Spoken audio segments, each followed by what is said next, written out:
Assalamualaikum. Pas cukup hari ini. Saya mau ambil waktu sebentar ya Pak. Baik, kita akan melakukan kegiatan supervisi akademik di mana dalam supervisi akademik ini ada beberapa rangkaian yaitu praobservasi, observasi dan juga nanti bagaimana observasi tersebut. Dalam kegiatan supervisi akademik ini saya ingin membantu Pak untuk meningkatkan pengembangan kompetensi khususnya dalam proses pembelajaran. Nah, praobservasi ini saya ingin mengetahui kesiapan Bapak sebelum melakukan sebuah pembelajaran. Kira-kira apa yang Bapak inginkan dalam kegiatan ini? Terima kasih mungkin dari mewakili saya menjadi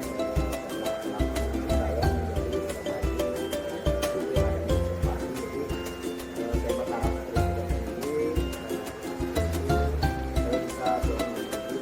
bisa gimana cara kita saya dalam belajar karena secanggih apapun dan sebentar apapun kita tidak akan bisa memprediksi tidak ada orang yang bisa lain mungkin saya bisa tahu kalau saya kurang ini atau pekerjaan yang harus saya makan ketika saya mengajar ini. Baik, Pak. Jadi kalau boleh saya tahu materi apa yang akan Bapak ajarkan? Sebagaimana di kurikulum ini bahwa saya berikan materi ini saya sudah tiga yaitu tentang komunikasi dan komunikasi. Apa tujuan pembelajaran dari materi yang Bapak ajarkan? Jadi tujuan pembelajaran yang saya ajarkan di materi ini itu ada dua. Yang pertama, bagaimana peserta didik mampu mengetahui definisi dari komunikasi dan komunikasi, definisi dan komunikasi dari faktorial. Kemudian yang kedua, bagaimana siswa bisa menyelesaikan masalah yang berkaitan dengan komunikasi dan komunikasi. Ini apa persiapan Bapak dalam mengajarkan materi dan tujuan pembelajaran tersebut? Sebagaimana tugas guru, bahwa tugas guru itu ada tiga. Yang pertama merencanakan, kemudian pembelajaran dan juga yang pendekatan atau evaluasi.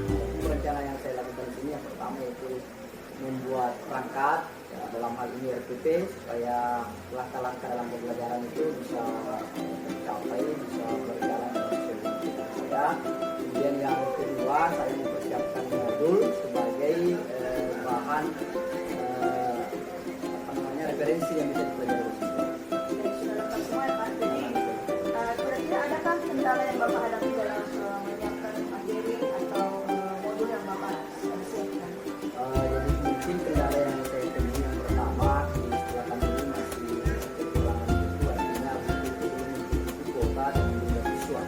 Kemudian yang kedua, dalam melakukan modul itu saya masih agak kesulitan dengan internet karena tidak menyiapkan juga yang Terkait masalah yang Bapak sampaikan tadi, masalah wifi ataupun modul yang mungkin belum semua sesuai dengan Bapak itu, apa strategi Bapak yang untuk menghadapi kendala yang Bapak katakan tadi? Jadi kendala yang pertama yaitu kurangnya buku. Kami sebutkan itu harus berkoordinasi dengan pimpinan itu melengkapi buku yang belum lengkap, yang belum cukup seluruh jumlah siswa. Kemudian yang kedua, minta bantuan dari bendahara juga dalam HKS supaya bisa dianggarkan. Selanjutnya untuk wifi ya saya pikir mengusahakan karena sekolah-sekolah sudah berusaha beberapa kali untuk memasukkan wifi, namun di daerah kita ini boleh bisa dijangkau oleh jaringan wifi, jadi kita menggunakan support HP saja. Terkait dengan proses pemberian materi kepada siswa, apakah di dalam pemberian modul itu ada beberapa materi-materi atau latihan-latihan apakah sesuai dengan kemampuan siswa atau memang berdiferensiasi yang mengetahui dalam hal ini dibedakan dari kemampuan siswa? Bagaimana menurut Bapak? Jadi menurut saya sebenarnya ini juga sesuai dengan instruksi atau pengumuman dari pemerintah bahwa seorang guru itu harus melakukan referensiasinya ketika kita memberikan materi itu harus sesuai dengan kemampuan siswa. Kita tidak bisa menyamakan kemampuan siswa. Kita dalam mengajar kita harus membedakan. Jadi dalam membuat modul juga seperti itu. Jadi saya lihat dari tingkatan kemampuan siswa. Jadi modulnya juga berbeda-beda. Pembuatan soalnya juga saya dalam mengevaluasi berbeda-beda karena setiap siswa itu memiliki bakat dan kemampuan masing-masing. Baik, sangat berdiferensiasi ya Pak. Jadi bantuan apa yang kira-kira Bapak berikan kepada siswa untuk memenuhi kegiatan pembelajaran yang berdiferensiasi? Yang pertama yaitu membuat soal-soal yang berbeda dengan siswa, kemudian menyusun modul-modul yang akan dikerjakan oleh siswa juga secara berbeda, yaitu selanjutnya selalu melakukan evaluasi kepada kemampuan siswa ketika mereka berdiskusi atau mereka mempresentasikan bagaimana kemampuan mereka, supaya saya ada gambaran itu bagaimana saya menyusun pembelajaran berikut. Iya, oke sekali Pak. Jadi tadi saya mendengarkan bahwa masih ada kendala dalam hal ini beberapa modul yang mungkin tidak cukup untuk dibagi kepada siswa. Kira-kira apa selain daripada berdiskusi dengan kelas sekolah dan juga berbicara, apa kira-kira kiat-kiat yang Bapak lakukan untuk menghadapi? Jadi begini, jadi bukan modulnya yang kurang, tapi ini yang masih kurang. Jadi kiat saya untuk mengantisipasi hal tersebut, yang pertama yaitu saya selalu membuat modul. Setiap saya mengajar itu ada materi selalu saya membuat modul, karena dengan adanya modul itu selain dari bisa menjadi referensi dan bisa juga menjadi tempat kegiatan siswa. Di situ sudah terurai langkah-langkah pembelajaran apa yang dilakukan, bagaimana cara berdiskusi, bagaimana contoh-contoh soal itu sudah ada di dalam modul. Kemudian yang kedua, selalu memerintahkan atau memberi saran atau motivasi kepada siswa untuk mencari materi selain daripada buku, misalnya mencari di internet atau melalui YouTube, supaya referensi yang diperoleh siswa itu bukan hanya berharap dari buku saja. Kira-kira siapa yang akan membantu Bapak dalam menghadapi masalah yang Bapak katakan tadi? Pertama yaitu siswa, ya, kemudian yang kedua kita kepada orang tua, supaya ada dukungan dari orang tua, baik dukungan murid maupun materi. Karena siswa dan itu mendapatkan internet atau mengakses buku-buku elektronik berbasis daring, itu juga membutuhkan namanya internet atau kuota. Kemudian yang kedua khususnya pasti bendahara, karena untuk menunjukkan buku ini adalah harus ada usulan dari bendahara. Tetapi yang paling yang paling memiliki peran di sini adalah kepala sekolah sebagai pimpinan yang akan memberikan ruang buat saya untuk mengantisipasi masalah yang saya hadapi di sini. Terkait dari berbagai kegiatan yang telah Bapak sampaikan kepada saya, kira-kira kompetensi apa yang Bapak inginkan dalam kegiatan ini? Jadi sebagaimana yang telah dijelaskan oleh Permendikbud bahwa seorang guru itu harus memiliki kompetensi, yaitu kompetensi pedagogik, profesional, kepribadian dan sosial. Dalam hal pembelajaran ini saya harus bisa menunjukkan kompetensi ini. Jadi bukan saya hanya menuntut siswa harus mampu pengetahuan atau keterampilan, tetapi dia bagaimana siswa mampu di bidang sikap atau Baik, bagaimana strategi Bapak dalam mencapai keempat kompetensi yang telah Bapak sampaikan tadi? Jadi terima kasih. Mungkin untuk mencapai itu harus ada upaya-upaya yang harus dilakukan, ada upaya yang harus dilakukan selama ini. Yang pertama tadi itu pasti melakukan perencanaan, membuat skenario pembelajaran, apa yang harus disampaikan, bagaimana langkah pembelajaran di dalam, kemudian membuat lembar penilaian, baik itu lembar penilaian pengamatan, observasi maupun lembar penilaian secara lisan atau tertulis. Kemudian dari situ mungkin bisa terlihat. Nah, setelah itu saya juga harus mengembangkan pengembangan saya dalam bidang pedagogi atau profesional saya, itu dengan cara mengikuti berbagai macam kegiatan-kegiatan webinar yang dilakukan oleh pemerintah baik dari maupun Baik, tadi sekali yang telah Bapak sampaikan kepada saya baik materi ataupun tujuan pembelajaran yang akan Bapak ajarkan. Semoga apa yang Bapak siapkan itu bisa berjalan dengan baik nantinya. Kira-kira kapan saya bisa observasi Pak? ya, karena jadwal saya ini tidak lama lagi masuk Bu. Kebetulan saya ada 4 kelas hari ini, yang saya ini sekarang masih kelas saya ada di 12.43, mungkin itu bisa mengikuti saya untuk melakukan pengamatan langsung ketika saya melakukan pembelajaran. Baik, tetapi saya harus menginformasikan kepada Bapak nanti bahwa setelah kita melakukan observasi ini, kemudian ada kegiatan observasi di kelas, dan setelah itu kita berbincang lagi tentang apa yang sudah Bapak lakukan dan apa yang belum Bapak lakukan, kemudian apa rencana Bapak untuk pengembangan di depan. Bisa Pak, saya minta waktunya lagi nanti. Saya pikir itu rencana yang sangat luar biasa Bu, supaya memang mulai dari pra pelaksanaan sampai dengan pra observasi nanti ini yang paling saya harapkan. Ketika saya selesai mengajar, saya ada masukan dari Ibu, sampai kita sharing di mana letak-letak kekurangan saya, di mana kelebihan-kelebihan saya yang harus ditingkatkan, yang perlu diperbaiki lagi, supaya saya mengetahui dan bisa memperbaiki bagaimana cara saya mengajar, supaya betul-betul pembelajaran saya lakukan itu bisa berpusat kepada siswa dan seperti apa yang kita harapkan. Baik, sekali lagi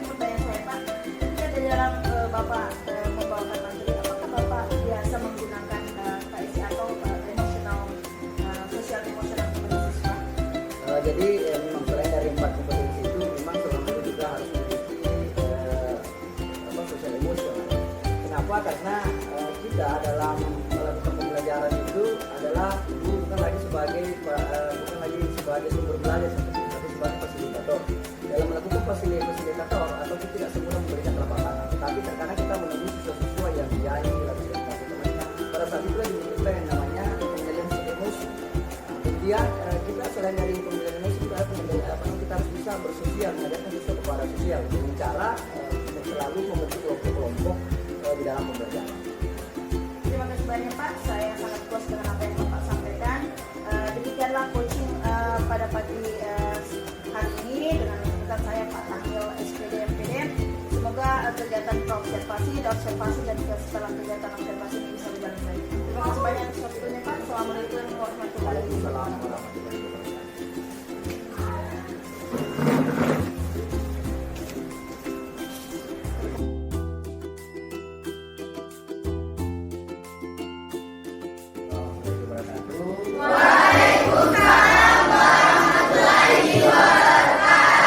Selamat siang, anak saya. Siang. Bagaimana kabarnya hari ini? Baik. Baik. Jadi sebelum kita mulai pelajaran kita pada siang hari ini, kita silakan tadi. Selamat siang, sebelumnya duduk siap. Teman-teman, sebelum kita belajar, mari kita berdoa. Doa dimulai.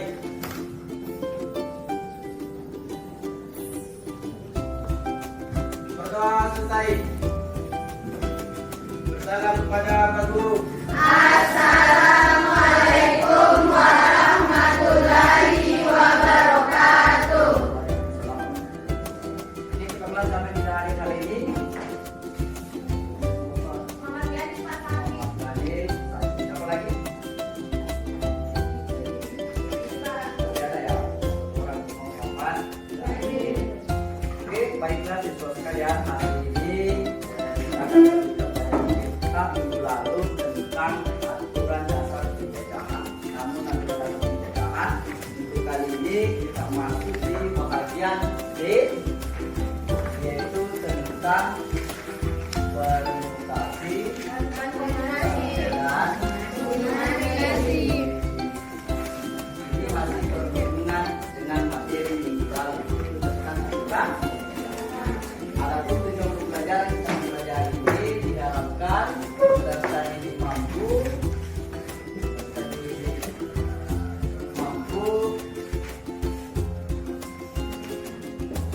menjelaskan tentang pengertian permutasi dan kombinasi. Kemudian yang kedua, peserta didik diharapkan mampu menyelesaikan masalah yang berhubungan dengan permutasi ya dan kombinasi Ada yang bisa memberikan saya definisi atau mengingat kembali pelajaran minggu lalu? Pencacahan itu tentang aturan apa? Kita silakan untuk aturan apa saja?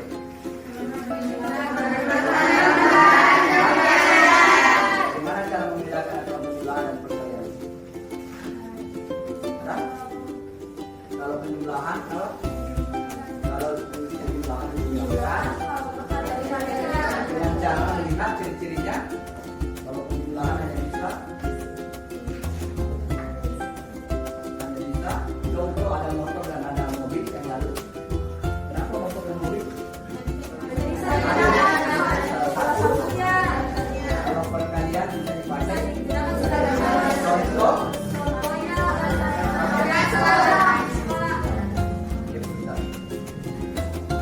Oke, baik siswa sekalian, hari ini kita lanjut dengan dulu di masing-masing kelompoknya. Saya pikir sudah di masing-masing kelompoknya, di mana kelompok ini sudah saya bagikan buku dengan buku, silakan dipelajari bukunya. Jadi hari ini kita akan menggunakan metode TAI, yaitu Team Assisted Interpretation, yaitu siswa belajar secara individu masing-masing mempelajari materi yang ada tentang permutasi dan kombinasi. Setelah mempelajari secara individu, nanti saya kasih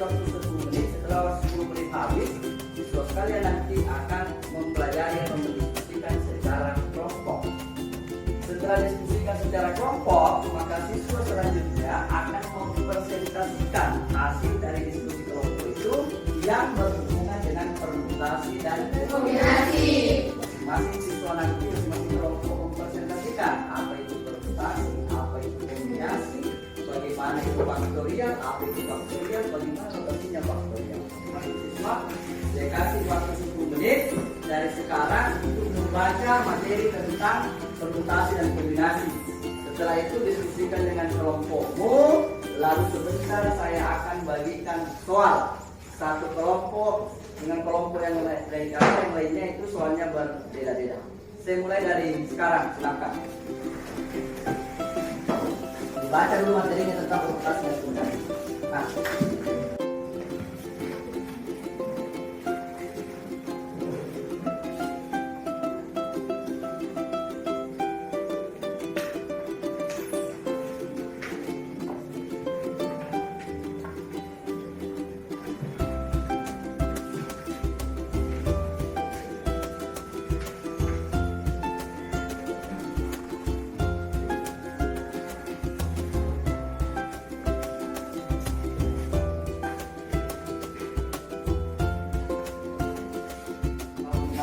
permutasi itu apa maksud permutasi?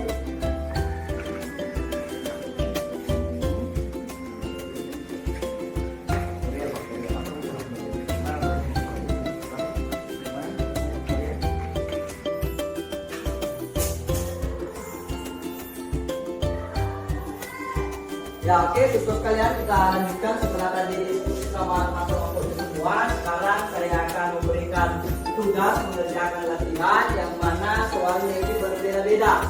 Masing-masing kelompok dengan soal yang berbeda. Oke, sekarang kita mulai dari kelompok 1. Siapa yang perwakilan kelompok 1? Oke, silakan bersedia mampu untuk di depan mempresentasikan hasil diskusi dan mengerjakan latihan yang ada soal di depan.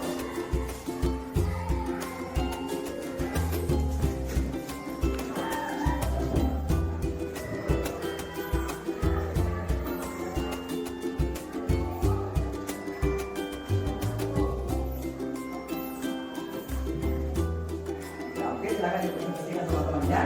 Baik, 4 faktorial per 3 faktorial sama dengan 4 dikali 3 faktorial per 3 faktorial. Ini dicoret 3 faktorial per 3 faktorial karena nilainya sama. Apapun yang dibagikan dengan nilai yang sama berarti hasilnya 1. Jadi sama dengan 1, jadi sama halnya 4 dengan 4 dikali 1 yaitu 4. Baik, ada yang ingin ditanyakan? Ada pertanyaan? Nggak ada pertanyaan? Oke.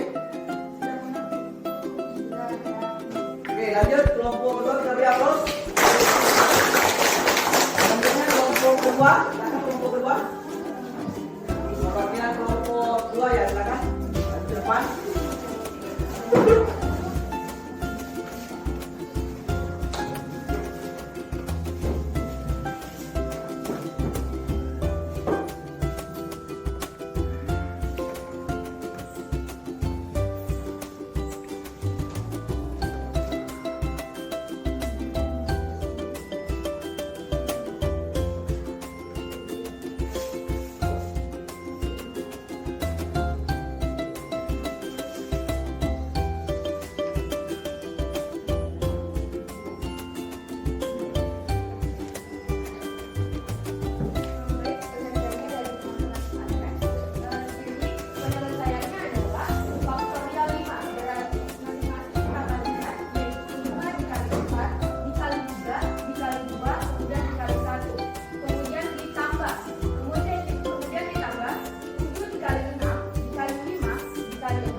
Oke, beri hapus. Oke, baiklah Bapak sekalian, setelah tadi kita melihat hasil persentase dari kelompok masing-masing, sebentar saya umumkan siapa yang akan menjadi kelompok terbaik dan semuanya sudah bagus, namun sebentar ada yang terbaik. Sebelum itu silakan berdiri semua, kita akan melaksanakan SBK. Oke, hari ini SBK-nya kita akan melakukan tepuk semangat. Caranya adalah jika saya teriak semangat, maka saya menepuk 2 kali, lalu menekan set, kemudian menepuk 2 kali, lalu menekan ma, kemudian menepuk 2 kali, angkat tangannya ke belakang, lalu melepaskan semangat. Oke, kita mulai dari sekarang. Tepuk semangat. Semangat. Semangat. Oke, tepuk tangan. Oke, baik, kali ini saya akan menunjukkan bahwa kelompok yang paling terbaik hari ini jatuh pada kelompok satu. Tapi sekarang untuk saya di depan saling bersaing kembali, saling berlari untuk kembali ke basic supaya bisa menjadi kelompok yang terbaik. Bagaimana? Ada yang bisa menyampaikan materi apa kita hari ini? Ya, oke, Bapak kita silakan. Baik, assalamualaikum warahmatullahi wabarakatuh. Waalaikumsalam. Baik, di sini saya akan mengekspresikan materi pada hari ini yang diberikan oleh Pak Guru. Jadi hari ini kita belajar mengenai permutasi dan kombinasi. Di mana pada materi ini terdapat faktorial, di mana faktorial ini adalah. Oke, baiklah siswa sekalian, insya Allah minggu lalu kita akan minggu depan kita akan melanjutkan pelajaran kita dengan materi yang sama yaitu tentang komunikasi dan komunikasi. Bagaimana kita menyelesaikan masalah dengan menggunakan metode komunikasi dan komunikasi. Namun sebelum kita keluar, saya minta sudah kalian suruhnya duduk ya. Kita keluar, kita keluar.